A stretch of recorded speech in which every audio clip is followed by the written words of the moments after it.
For Charlie, giving Waria an extra pill was nothing. But for Waria, it meant the world. Her heart was already touched by Charlie, and she felt like a young girl being protected and cared for by him.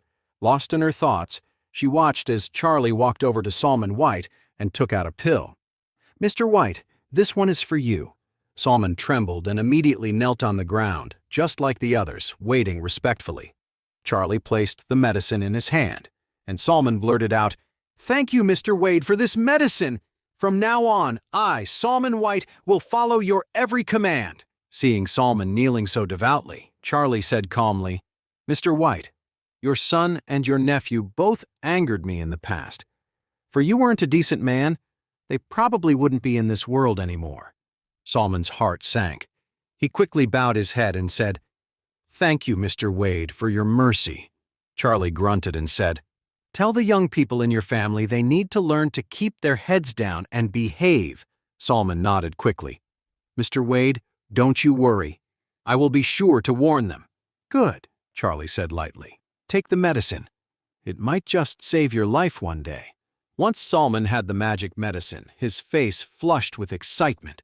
"Mr. Wade, if you ever need my family for anything, just say the word." After that, it was Christian's turn. Charlie had promised Skylar 2 pills, so he gave one to Christian and another to Skylar.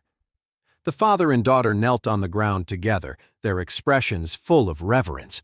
Christian immediately made his position clear, declaring, "From now on, the Knox family will consider Mr. Wade our crown jewel."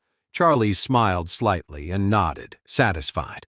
At that moment, all the medicine had been handed out. But Charlie thought for a moment, then called out loudly, "Orville, come in." Orville, who had been guarding the door, hurried in. "Mr. Wade, what are your orders?" As he spoke, Orville looked at Charlie respectfully and bowed his head. Charlie nodded slightly and smiled. "I know we've known each other for a while now. You work hard and you're diligent. I prepared a pill for you today while I was making the medicine." When Orville heard this, he was completely stunned. A wave of heat rushed through him, and his head felt like it was going to explode. He had been waiting just outside the room, so of course he had heard what Charlie said inside and what happened after Tristan took the medicine. However, he knew in his heart that a guy like him, who wasn't exactly a man of high standing, could never be worthy of the medicine Mr. Wade was giving away. But now, at this very moment, hearing that Charlie was going to give this magical medicine to him, he dropped to his knees without a second thought. "Mr. Wade, I'm a simple man. I don't know how to say fancy things. From now on, my life is yours. Even if you told me to walk through the inferno, if I so much as frown, you can strike me down with lightning." Orville was so moved he could hardly contain himself. Kneeling on the ground, he respectfully took the pill from Charlie, his excitement so great it was as if he were handling a priceless treasure. Charlie waved his hand. "All right, just keep doing good work for me, and I won't forget it." Orville said firmly, "I will never let you down." When everyone saw Charlie give the magic medicine to Orville, the shock in their hearts was beyond words. Although Orville was a big deal in Orris Hill, to these powerful families, he was nobody. But now, this so-called nobody was following Mr. Wade, and Mr. Wade didn't hesitate to give him the magic medicine. This was how he treated his own people. It was truly a blessing. He was still kneeling at the door of the room, and he shuffled forward on his knees toward Charlie, his heart overflowing with emotion, tears streaming down his face. "I never expected you to even notice a small timer like me. I am truly grateful." Charlie smiled slightly. "Orville, in my book, a person's character matters, not their status. You remember my friend Darren, right? In terms of status, he's got nothing on you. In terms of power, he's not even as strong as one of your men. When he was set up by a scheming woman and ended up in the hospital, he was completely helpless.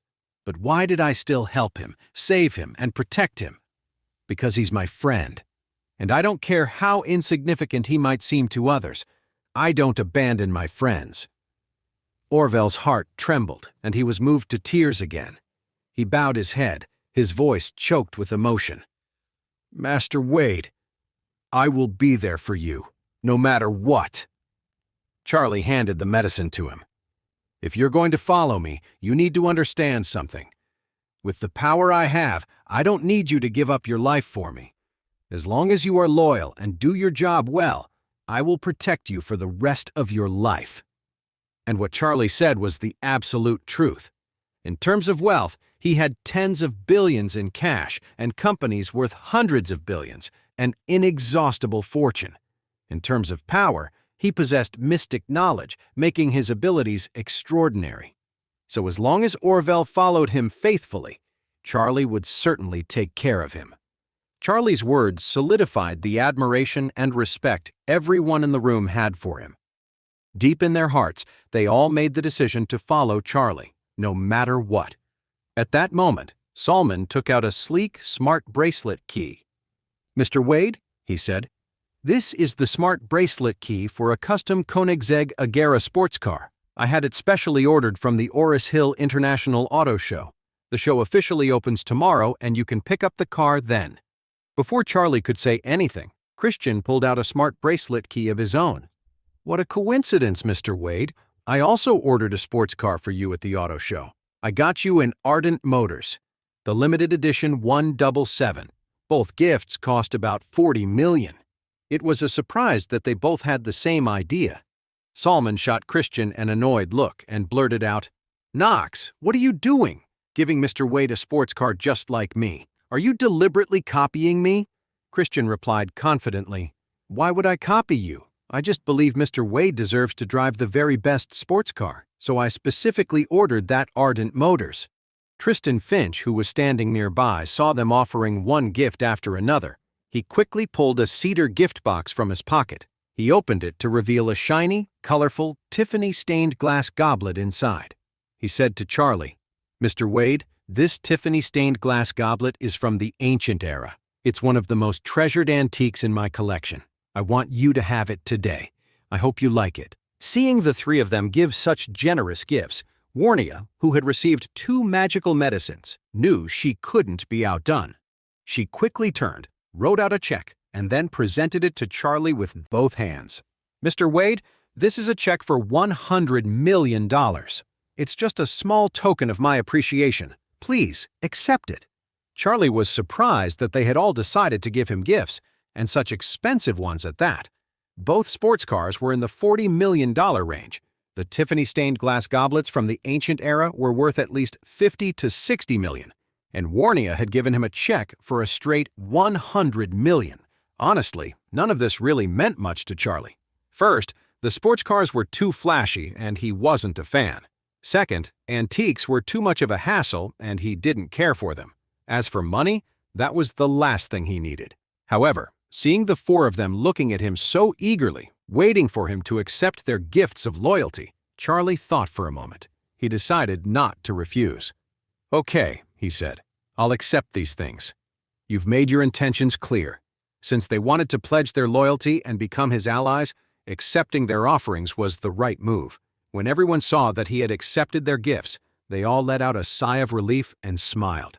Charlie casually stuffed the $100 million cash check, the 2 smart bracelet keys, and the Tiffany-stained glass goblet into his pocket. Then he said simply, "All right, everyone, let's eat." Everyone quickly agreed, "Yes, let's eat." At that moment, Orville stood up from the floor. "Mr. Wade, I'll go stand by the door and wait." Charlie nodded, not asking him to stay. For the powerful people sitting at this table, Orville really wasn't in the same league. A street-level gangster, no matter how successful, was still just a gangster, and these people were the richest of the rich. After dinner, Charlie turned down Waria's offer to drive him home and decided to walk instead. After thanking him again, Waria got into her limited edition car and drove back to her villa. She held the steering wheel with one hand and the 2 magical medicines with the other. She couldn't help but wonder, should she give both to her grandpa? Or should she keep one for herself? If she gave both to her grandpa, then she'd miss her chance to have a magic medicine, and that made her a little sad. But if she kept one for herself and her grandpa found out about it later, She wondered if it would cause trouble. After a moment of thought, her desire to have the magical medicine for herself won out. She carefully tucked one of the pills into the glove box of her car, deciding to hold on to it for now. If she ever needed it, she would use it. And if she didn't need it, but her grandpa did, she could always give it to him then. That way, she could offer her grandpa the magic medicine on 2 separate occasions to extend his life. She believed that if she did that, he would definitely see her in a new light. When she got home, her grandpa was waiting anxiously, half reclined on the sofa. The last time Charlie had visited, he'd saved his life, but he hadn't been able to completely restore his health. He was still old and frail. After a few days of rest, his condition had improved a little, but he still needed help to stand and had to use crutches to walk. For a man who had always been so proud and accomplished, this physical weakness was the greatest frustration of his old age. And now he was pinning all his hopes on the magic medicine created by Mr. Charlie Wade.